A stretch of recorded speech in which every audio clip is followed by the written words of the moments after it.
Okay, hello guys, welcome back. So आज बहुत time बाद मैं वीडियो बना रहा हूँ। तो आज की जो वीडियो स्पेसिफिकली रहेगी वो रहेगी आपके जो इंग्लिश की जो स्ट्रैटेजी है, what should be the strategy, because आपके नोटिफिकेशंस अभी आ भी चुके हैं, आने भी वाले हैं और आपकी स्ट्रैटेजी पक्की होनी चाहिए। See the thing is that banking is that exam where strategy can do a lot of things. Because English की अगर हम बात करें, English is a very vast subject, you don't have to, और आप उसको ख़त्म करने की भी कोशिश करोगे वो नहीं होगी। तो स्ट्रैटेजी का मतलब ये है कि आपको क्या पढ़ना है, किस तरह से पढ़ना है ताकि आपको रिजल्ट्स अच्छे से आए। और बैंकिंग की English is that kind of English कि आपको ग्रामेटिकली इतना करेक्ट होने की ज़रूरत नहीं है। आपको बेसिक इंग्लिश आनी चाहिए जो हम डे टू डे लाइफ में यूज़ करते हैं। आपके जो एरर डिटेक्शन है वो भी उसी तरह से आते हैं कि आप डे टू डे लाइफ आप उनको यूज़ कर सको। आपका जितना भी आता है वो कैब भी इतने डिफिकल्ट नहीं आते हैं अगर हम इंग्लिश की बात करेंगे। स्पेसिफिकली अगर हम प्री की बात करेंगे, इवन मेंस की बात करेंगे, तो मेंस में भी इतना ज़्यादा डिफिकल्ट आपका इंग्लिश नहीं आता है। जो मॉक्स में आप देते हो, मॉक्स में जो भी आपकी इंग्लिश आती है दैट इज सफिशिएंट, उससे कंपैरेटिवली इजी या उसी लेवल की इंग्लिश रहती है। आजकल के तो मॉक्स भी काफ़ी हाई लेवल के हो चुके हैं। जैसे प्री की बात कर ले, मेंस तो बहुत ही ज़्यादा हाई लेवल का आपका होता है इंग्लिश के टर्म्स में, तो उससे कंपैरेटिवली कम ही डिफिकल्ट आता है आपके प्रॉपर एग्जाम में। लेकिन आपके पास वो स्ट्रेस होता है उस टाइम पे जो आपको लगता है कि बहुत डिफिकल्ट है। तो इंग्लिश के स्ट्रेटजी की हम बात करेंगे। इंग्लिश के स्ट्रेटजी की बात करने से पहले आपको ये पता होना चाहिए कि इंग्लिश में आएगा क्या क्या। जनरली आपके पास फिलअप्स आते हैं। फिलअप्स में जैसे कि आपका आ जाएगा, मान लो फिलअप्स का मतलब है कि आपको एक फिल इन द ब्लैंक्स आप इनको बोल सकते हो। फिल इन द ब्लैंक्स आप इनको बोल सकते हो। इस तरह के क्वेश्चंस आते हैं, पाँच से छः या कई बारी 2 से 3 क्वेश्चंस आपको जो है वो इस तरह से फिलअप्स के दिखते हैं। हाँ, तो सबसे पहले जो रहेगा फिलअप आपके पास आता है। फिलअप्स आपके पास आते हैं 3 से 4 क्वेश्चन तो आपको 100% जो है वो आएंगे। 3 से 4 क्वेश्चन आपके फिलअप्स के रहते ही हैं। English is for 30 marks, 30 question आपके पास आएंगे।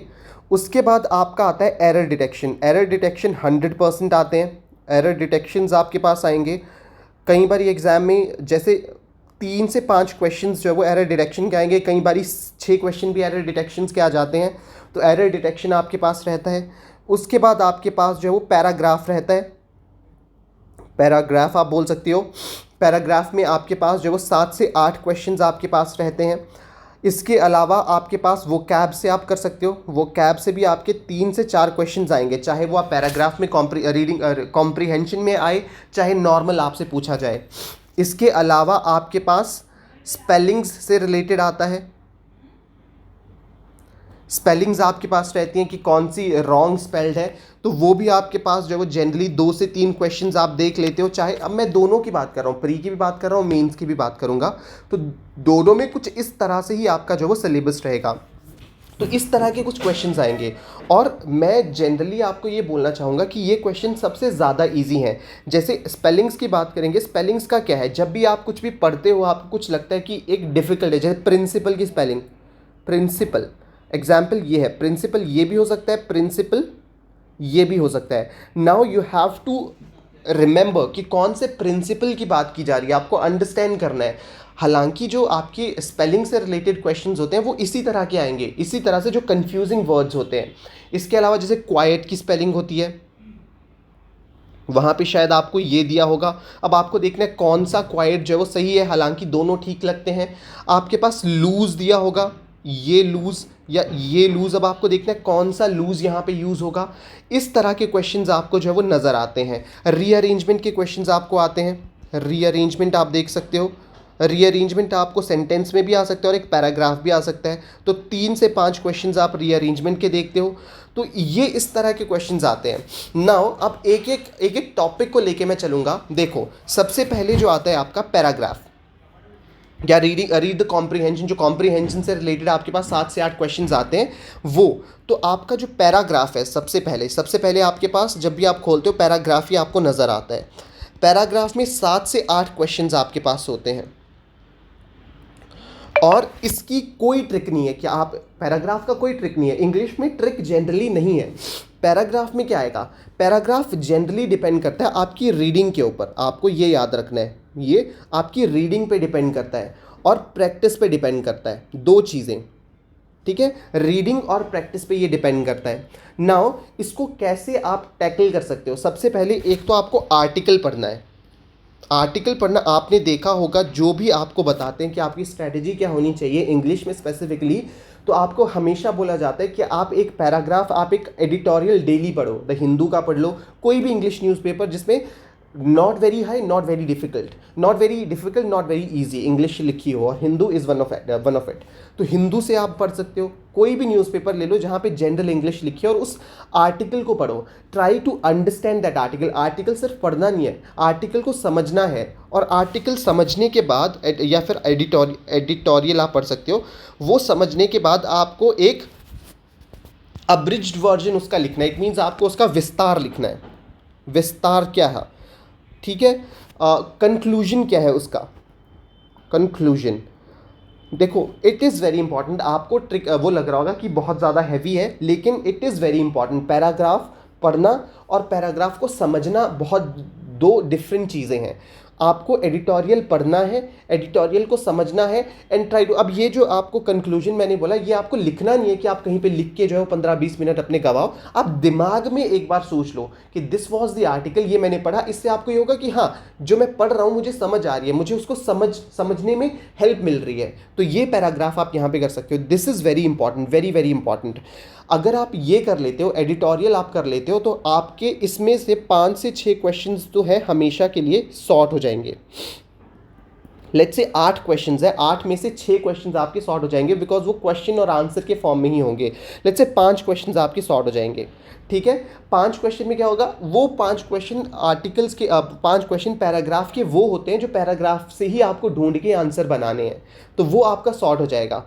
उसके अलावा इसमें 2 से 3 क्वेश्चन जैसे फिलअप्स का आ जाता है। फिलअप आप क्या जाते हैं कि मिसिंग वर्ड आपको एक दिया होगा, वो आपको डालना है, ये हो सकता है। दूसरा, आपको इसी में ही एरर भी देते हैं, और एक आपको यहाँ पे ही जो है वो सिनोनिम या एंटोनिम भी बोलते हैं। सिनोनिम और एंटोनिम भी यहाँ पे आ जाता है, सिनोनिम और एंटोनिम। अब इन तीनों का किस तरह से प्रैक्टिस किया जा सकता है वो आपको देखना है। देखो, फिलअप किस तरह से प्रैक्टिस किया जाता है। अगेन फिलअप की 2 तरह से आप कर सकते हो कि एक तो आपको पैराग्राफ, आर्टिकल जब आप पढ़ते हो फिलअप थोड़ा सा आपका प्रिपेयर हो जाता है, या मोस्टली आपका प्रिपेयर हो जाता है। दूसरा, फिलअप कैसे आपका प्रिपेयर होगा वो मैं आपको फिल इन द ब्लैंक्स में बताऊंगा, किस तरह से उसको प्रिपेयर कर सकते हो। एरर डिटेक्शन, अगेन एरर भी मैं आपको बताऊंगा किस तरह से आप प्रिपेयर कर सकते हो, और एरर वैसे ही आपको डिटेक्ट करना है। पैराग्राफ का उससे कोई लेना देना नहीं होता। पैराग्राफ से एक सेंटेंस उठाया होता है, वहां पे आपको बताया होता है कि इसमें एरर आपको ढूंढना है, तो उसमें पैराग्राफ का कोई लेना देना नहीं होता। आपको जनरल एरर वाला फॉर्मूला अपना यूज करना है। सिनोनिम और एंटोनिम आपको डेली वोकैब, जो वोकैबुलरी आपकी वोकैबुलरी, तो वोकैब जो आप पढ़ोगे उससे आपका सिनोनिम एंटोनिम कंप्लीटली क्लियर हो जाएगा। तो ये चीज़ रहेगी। और वोकैबुलरी के लिए मैं भी वीडियोस बनाता हूँ। आप अभी जो है वो 2 वीडियोस मेरी पड़ी है वोकैब से रिलेटेड, वो आप देख सकते हो। अगर आपको लगता है कि वो हेल्पफुल है तो मैं और वीडियोस भी बना सकता हूँ, डेली वोकैब बना सकता हूँ, वीकली जो है वो 3 से 4 वीडियोस बना सकता हूँ, वट एवर सूट्स यू। तो ये पैराग्राफ का है, इस तरह से आपको पैराग्राफ प्रिपेयर करना है। पैराग्राफ के लिए आपको, तो ये था रीडिंग वाला पार्ट पैराग्राफ का हमने कर लिया कि आपको रीड करना है, आपको एडिटोरियल पढ़ना है। एडिटोरियल पढ़ने से क्या होगा कि आपको पैराग्राफ समझ आना स्टार्ट हो जाएंगे। पैराग्राफ समझ आना स्टार्ट हो जाएंगे, फर्स्ट इसका बेनिफिट है। सेकंड बेनिफिट ये है कि आपकी जो रीडिंग है वो फास्ट हो जाएगी, बिकॉज बैंकिंग में आपका जो स्पीड है वो मैटर करता है। जो क्वेश्चंस हैं वो सारे सॉल्व कर सकते हैं। किसी को आप आधा घंटा दे दो या 1 घंटा दे दो, हर एक इंसान इसको सॉल्व कर लेगा 1 घंटे में। कौन आपको एज देता है, आपकी स्पीड आपको एज देती है। तो इंग्लिश में यही चीज़ आपको एज देगी, आपकी स्पीड। और स्पीड कैसे बनेगी, आर्टिकल पढ़ने से, एडिटोरियल पढ़ने से। एडिटोरियल पढ़ के आपको समझना भी ईजी हो जाएगा, आपको पैराग्राफ फटाफट जैसे एक बारी में पढ़ के आपको समझ आना स्टार्ट हो जाएंगे। और दूसरा, आपकी रीडिंग फास्ट हो जाएगी, ताकि आप जो आपका पैराग्राफ है वो फटाक से पढ़ लो, आप उसमें टाइम वेस्ट ना करो। तो ये चीज़ रहेगी। दूसरा इज प्रैक्टिस। अब देखो, आप एडिटोरियल तो पढ़ रहे हो, लेकिन आपको क्वेश्चंस में भी अप्लाई करना है ना, तो आपको क्वेश्चन भी सॉल्व करने पड़ेंगे। तो ये आपके होते हैं मॉक्स या फिर सेक्शनल आप दे सकते हो। सेक्शनल मॉक्स आप दे सकते हो डेली। मैं आपको रेकमेंड करूंगा कि डेली अगर आपको प्रॉपर टेस्ट नहीं देना है तो एक सेक्शनल मॉक आप हर एक सब्जेक्ट का दो। जैसे इंग्लिश का 20 मार्क्स का आपका होगा, आपके हार्डली 20 से 25 मिनट लगेंगे। उसको देखने में और पूरा समझने में। तो 25 मिनट आप दिन में इंग्लिश के लिए दे सकते हो। अगर आप 1.5 घंटा भी दिन में पढ़ रहे हो इंग्लिश को, तो 25 मिनट उसमें जो है वो मॉक को दो, सेक्शनल मॉक को दो, और समझो कहाँ क्या गलती हुई, कौन सा फॉर्मूला अप्लाई हुआ, मैंने क्या गलत किया।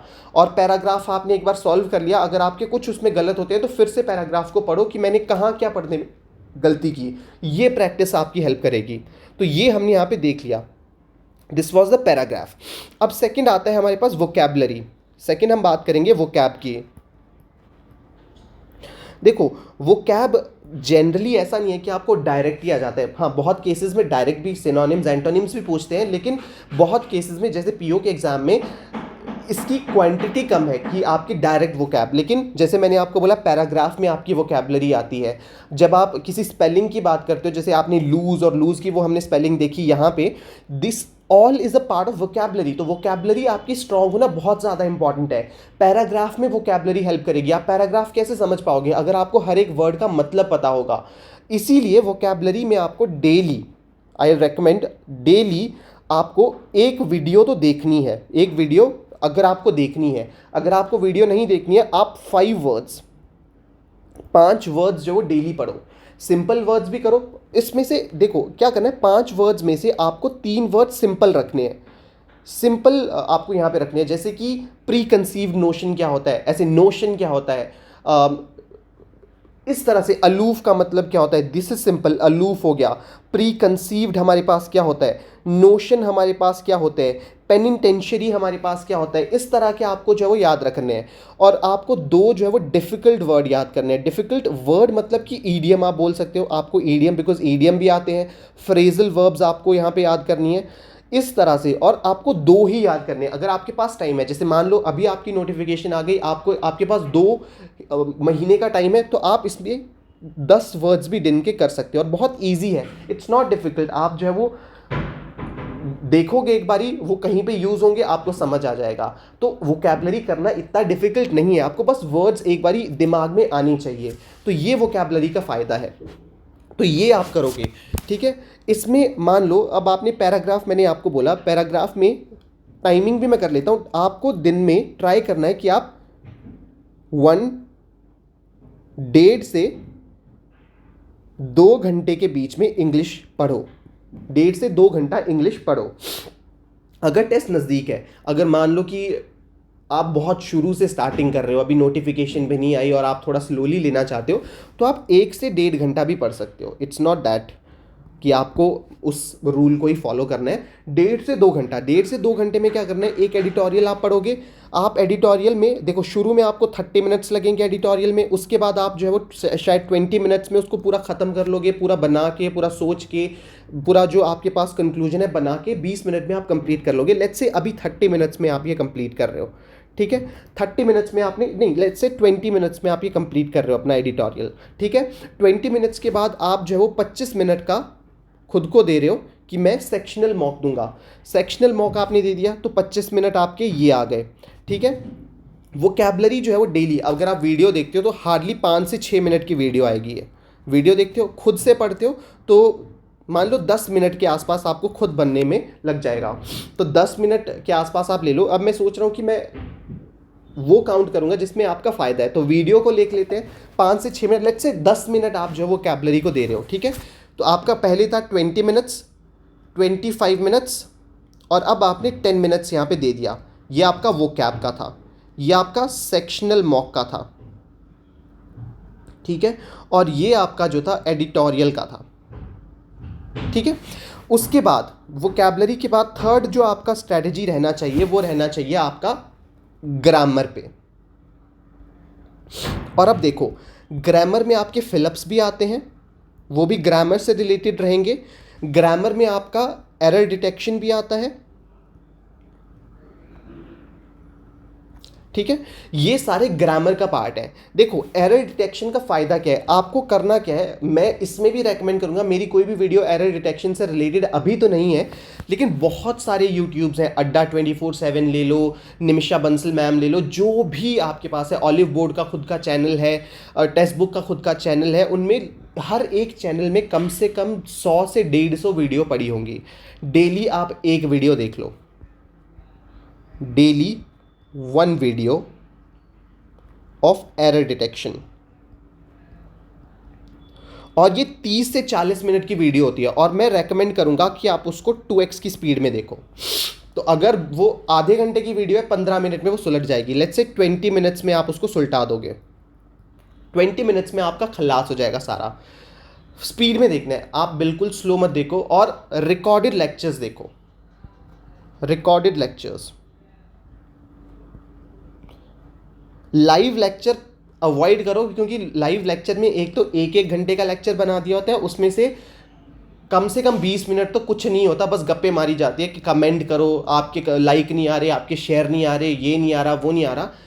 उसको स्किप करो, ठीक है। जब वो रिकॉर्ड हो जाएगा, यूट्यूब पे आ जाएगा, तो जब वो बातें करना स्टार्ट करते हैं ना कि आपके लाइक नहीं आ रहे, मैं देख रहा हूँ लाइक नहीं आ पा रहे, आपको समझ नहीं आ रहा क्या ये बच्चा वो क्यों बोल रहा है, वो क्यों बोल रहा है, उसको स्किप करो, उसको स्किप करते जाओ और जो काम का चीज़ है उसी को पढ़ो सिर्फ। तो आपका 20 मिनट में बड़े आराम से डेली एक एरर की वीडियो जाएगी। और ये बहुत ज़्यादा इंपॉर्टेंट है, एरर की वीडियो देखनी नहीं है, राइट डाउन द रूल्स। कि आइदर के साथ जो है वो हमेशा और लगता है, नॉट ओनली जो है उसके साथ जो है वो बट ऑल्सो लगता है, ठीक है। इस तरह के जो रूल्स हैं, देखो जनरली आपकी नाउन क्या है, प्रोनाउन क्या है, वो आपको पता होने चाहिए। लेकिन जैसे जैसे आप इंग्लिश में ग्रास्प लेना स्टार्ट कर देते हो, आपको समझ आना स्टार्ट हो जाता है। आपको जनरल पता होना चाहिए नाउन क्या होता है, प्रोनाउन क्या होता है। लेकिन जब आप एरर करोगे ना, आपको नाउन प्रोनाउन की भी वो पता चलेगी कि नाउन और प्रोनाउन क्या होता है, आपको जो है वो रूल्स भी बेसिक पता चलेंगे, और इन्हीं रूल से ही आपको एरर भी आते हैं जनरली। तो ये आपका एरर डिटेक्शन। फिलअप्स भी आपको कई बार फिलअप्स भी इस तरह से होते हैं कि आपके पास यहाँ पे जो है वो सिंगुलर दे रखा है, वर्ब यहाँ पे प्लूरल यूज हो गई। तो ये सारे क्या है, फिलअप्स में भी इस तरह के क्वेश्चन आते हैं, एरर में भी इस तरह से क्वेश्चन आते हैं। तो आपको ये सारी चीज़ें एरर डिटेक्शन में पता चल जाएंगी।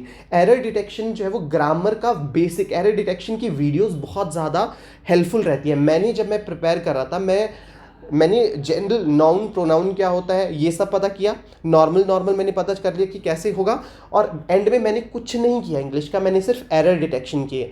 एरर डिटेक्शन ने मेरी बहुत सारी चीज़ें जो है वो क्या कर दी, सॉल्व कर दी। मुझे रूल्स ऐसे अलग से नहीं पढ़ने पड़े, जब क्वेश्चन आ रहा था सामने रूल खुद पता चल रहे थे। एक बार नहीं पता चला, दूसरी बार नहीं पता चला, तीसरी बार खुद पता चल रहा था कि हाँ ये चीज़ है। तो एरर डिटेक्शंस की वीडियोस बहुत ज़्यादा हेल्प करती हैं, इंस्टेड ऑफ कि खुद देखो, आप बुक ढूंढो। और सबसे पहले बुक को छोड़ दो यार, मैं रेकमेंड करूंगा कि ऐसे इंग्लिश के लिए कोई बुक लेना इज़ नॉट कि आप कोई बुक लो। आपके पास सेक्शनल मॉक्स हैं, आपके पास वीडियोस हैं जो आपको जल्दी जल्दी करवा सकती हैं। बुक लेके उसको पढ़ना, इट्स नॉट कि बुक में बहुत ज़्यादा एरर्स भी होते हैं, तो वो मत करो। बुक्स छोड़ दो कि हाँ आपने कौन सी बुक से पढ़ा। बैंकिंग के लिए बुक की रिक्वायरमेंट आपको नहीं है जनरली किसी भी चीज़ के लिए, क्योंकि आपके पास मटेरियल इतना ज़्यादा है, ऐप्स पे इतना मटेरियल है, आपके मॉक्स पे इतना मटेरियल है, आपको नहीं कहीं पे मिल रहा। सेक्शनल मॉक दे दो, सेक्शनल मॉक नहीं मिल रहे तो आपको प्रैक्टिस क्वेश्चंस आपको मिलते हैं। 4-5 की आप सब्सक्रिप्शन ले लो कि ऐप्स की, आपको दुनिया भर का मटेरियल मिल जाएगा आपको बैंकिंग के लिए। तो ये चीज़ है, और इतनी महंगी भी नहीं है। और 5 आपको मॉक टेस्ट लेना तो कंपलसरी है, मॉक टेस्ट आपको लेने ही पड़ेंगे। यू डोंट थिंक कि मैं वहाँ पे खर्चा नहीं करूँगा, बिना मॉक के दे दूंगा। मॉक के बिना नहीं होगा, सिंपल सी बात है, सिंपल फंडा मैं आपको बोल दूंगा, मॉक दिए बिना आपका एग्जाम क्लियर नहीं होगा। This is one of the things that I am telling you right now. कि आप ये सोच रहे हो कि मैं 30 मार्क खानूँ, मैं बिना मॉक के दे दूंगा, मैं बस प्रैक्टिस करूंगा, मैं बस बुक से क्वेश्चन करूंगा, बस ये नहीं। मॉक दोगे तो पता चलेगा, अगर मॉक नहीं दोगे तो आपका क्लियर होने के चांसेस बहुत ज़्यादा कम है। तो मॉक 4 से 5 आपको टेस्ट सीरीज तो लेनी पड़ेंगी, 4 से 5 सब्सक्रिप्शन आपको लेनी पड़ेंगी। वो आप डिसाइड करो कौन से ऐप से लेना है। अगर आपको हेल्प चाहिए, आई कैन रेकमेंड। तो ये चीज़ रहेगी। तो यहाँ पे क्या हुआ, देखो सबसे पहले मैंने देखा, हमने पैराग्राफ देख लिया, पैराग्राफ आपको किस तरह से करना है। उसके बाद मैंने आपको वोकैब का भी बता दिया। अब वोकैब के बाद मैंने आपको बताया ग्रामर के लिए आपको एरर डिटेक्शन की वीडियो देखनी है। तो एरर डिटेक्शन की वीडियो ग्रामर से हो जाएगी, फिलअप्स आपके ग्रामर से हो जाते हैं। फिलअप्स जनरली डिपेंड करते हैं कि आपका वोकैब कैसा है, आपका ग्रामर कैसा है। तो फिलअप्स उन सब का अमेलगमेशन होता है। आपको वो सारी चीज़ें जब पता चल जाएंगी, फ्रेजल वर्ब्स आपको पता चल जाएंगे। कई बारी आपका जो ईडियम है, जैसे cream of the crop, let's say कि मैं ये बोलता हूँ क्रीम ऑफ द क्रॉप, इस तरह के फिलअप्स भी आते हैं। तो वहाँ पे आ जाएगा cream in the crop, let's say कि cream dash the crop, in the crop, और मान लो ये एरर है, तो आपको पता चल जाएगा कि ये idiom cream of the crop है, क्रीम इन द क्रॉप नहीं है। तो आप लगा दोगे कि डी जो है वो गलत है। इस तरह से कई बार आपको इसी तरह से आ जाएगा। फिलअप्स भी आते हैं, cream he is the cream dash in the cream the crop, तो यहाँ पे ऑफ लगा दोगे आप। इस तरह से आपके फिलअप्स आते हैं। तो फिलअप्स जनरली डिपेंड करते हैं कि आपकी ग्रामर कैसी है, जो कि नॉर्मल ही आपकी होनी चाहिए। एरर डिटेक्शन से आपको बहुत ज़्यादा हेल्प मिलेगी, वोकैब से आपको बहुत ज़्यादा हेल्प मिलेगी। उसके अलावा वो आपको कुछ नहीं आता है। अगर आप चाहते हो मैं आपके सामने लाइव एक मॉक टेस्ट भी दूंगा ताकि आपको समझ आ जाए कि किस तरह से आपको ये देना है, और बाद में उसको स्क्रूटनी भी करेंगे उसकी कि किस तरह से मैंने उसको सॉल्व किया। ठीक है। रीअरेंजमेंट, अगेन रीअरेंजमेंट डिपेंड करते हैं आपके पैराग्राफ में। अगर आपकी पैराग्राफ एडिटोरियल रीडिंग स्किल्स अच्छी हैं तो रीअरेंजमेंट आप बहुत ज़्यादा इजीली कर सकते हो। मैं रीअरेंजमेंट पे कुछ वीडियोस भी बनाऊंगा, और भी बहुत सारे चैनल्स पे वीडियोस पढ़ रखी होंगी रीअरेंजमेंट को लेके। मैं भी कुछ वीडियोस बना दूंगा, if you want me to, आप मुझे बता देना कमेंट सेक्शन में, मैं भी बना दूंगा। मैं भी बता दूंगा कि मैं कैसे उनको सॉल्व करता था। और स्पेलिंग्स मैंने आपको बता दिया। अगेन आपका पढ़ने का कुछ आपको स्पेलिंग्स लगती हैं, देखने में लगती हैं कि हाँ ये याद की जा सकती है, आप वो कर लो। जैसे लूज और लूज हो गया, क्वाइट और क्वाइट हो गया, प्रिंसिपल प्रिंसिपल हो गया। तो कुछ ऐसी स्पेलिंग्स हैं, और नॉर्मल कुछ स्पेलिंग्स होती हैं वो तो आपको पता ही होती हैं, तो इतना ज़्यादा डिफिकल्ट स्पेलिंग्स नहीं आती हैं। तो ये आपका इंग्लिश की स्ट्रैटेजी होनी चाहिए। जनरली आपको वेस्ट नहीं करना है अपना टाइम। देखो मैंने आपको यहाँ पे 10 मिनट बता दिए। अब ये टोटल भी आप मिला के करोगे ना तो 1 घंटे के आसपास आपका ये बनता है। 1 घंटे के आसपास में आप अपनी इंग्लिश पूरी कंप्लीट कर सकते हो, इवनली सेक्शनल मॉक को इंक्लूड करके। मैं 1 घंटा ही इंग्लिश को देता था जब मैं प्रिपरेशन कर रहा था। उसके अलावा मैं सबसे ज़्यादा टाइम देता था अपना करंट अफेयर्स को मैं 2-2.5 घंटे देता था अपने पढ़ने में। लेकिन इंग्लिश को मैंने डेली सिर्फ 1 घंटा देता था, और वही स्ट्रैटेजी मैं आपको बता रहा हूँ, व्हाट स्ट्रैटेजी आई फॉलोड। और मुझे बहुत ज़्यादा हेल्प मिली है स्ट्रैटेजी से, रादर देन कि मैं बुक्स पे ढूंढता रहूँ, टाइम वेस्ट करता रहूँ। आपको अगर स्मार्ट बनना है ना, आपको इंस्टेड ऑफ स्क्रॉलिंग अराउंड कि आपको हाँ ये भी चाहिए वो भी चाहिए, आप वो बनो यार कि आप बहुत स्मार्ट बनो कि मुझे सिर्फ कंटेंट चाहिए, अच्छा कंटेंट चाहिए जहाँ पे मेरा टाइम वेस्ट नहीं हो पा रहा है। आप यही 1 घंटा मान लो, 1 घंटा 20 मिनट आप गवा रहे हो कि मैं ढूंढ रहा हूँ मटेरियल। ढूंढना क्यों है यार मटेरियल? आपको एरर डिटेक्शन की वीडियो चाहिए, आप एरर डिटेक्शन डाल दो, दुनिया भर की वीडियो आएंगी। उस वीडियो को 2x पे आप देख लो। अब वो भी डिफरेंस करता है कि आप 1 घंटा, ये ही जो मैंने 1 घंटे में कवर किया, कुछ लोग इसी में ही जो है वो 2 घंटे लगा देंगे। क्यों? क्योंकि वो जो एरर डिटेक्शन की वीडियो उन्होंने देखी है ना, वो 1x की स्पीड में देखेंगे, क्या गप्पे उस वीडियो में हो रही है वो भी देखेंगे, और फिर बोलेंगे कि हाँ मैंने ये कर लिया। लेकिन मैंने आपसे ज़्यादा टाइम का यूटिलाइजेशन किया, मैंने उसी 1 घंटे में क्या किया, वो वीडियो भी देख ली और सब कुछ क्लियर भी कर लिया, और आपने उसी पूरे कंटेंट पे 2 घंटे लगा दिए। 1 घंटा मैंने सेव किया, उसको मैं घर वालों के साथ बात करने में लगा सकता था, खेलने कूदने में लगा सकता था, कुछ सीरीज़ देखने में लगा सकता था। तो इस तरह से आप अपने टाइम को बचाओ। कम से कम टाइम में ज़्यादा से ज़्यादा प्रैक्टिस आप कैसे कर सकते हो वो आप देखो। So this is my strategy, और दिस इज़ माई रिकमेंडेशन। जब आप इंग्लिश की पढ़ रहे हो, आप इंग्लिश किस तरह से आपको पढ़ना चाहिए। अगर आपको ये वीडियो अच्छी लगती है कमेंट करो, मैं आपको रीजनिंग, क्वांट और करंट अफेयर्स की वीडियो भी बना के दूंगा कि आपको किस तरह से स्ट्रैटेजी वीडियोस आपकी किस तरह, या स्ट्रैटेजी आपकी क्या रहनी चाहिए जब आप प्रिपेयर करते हो इन सब को लेके। Thank you so much. Please like, share and subscribe our channel. Thank you.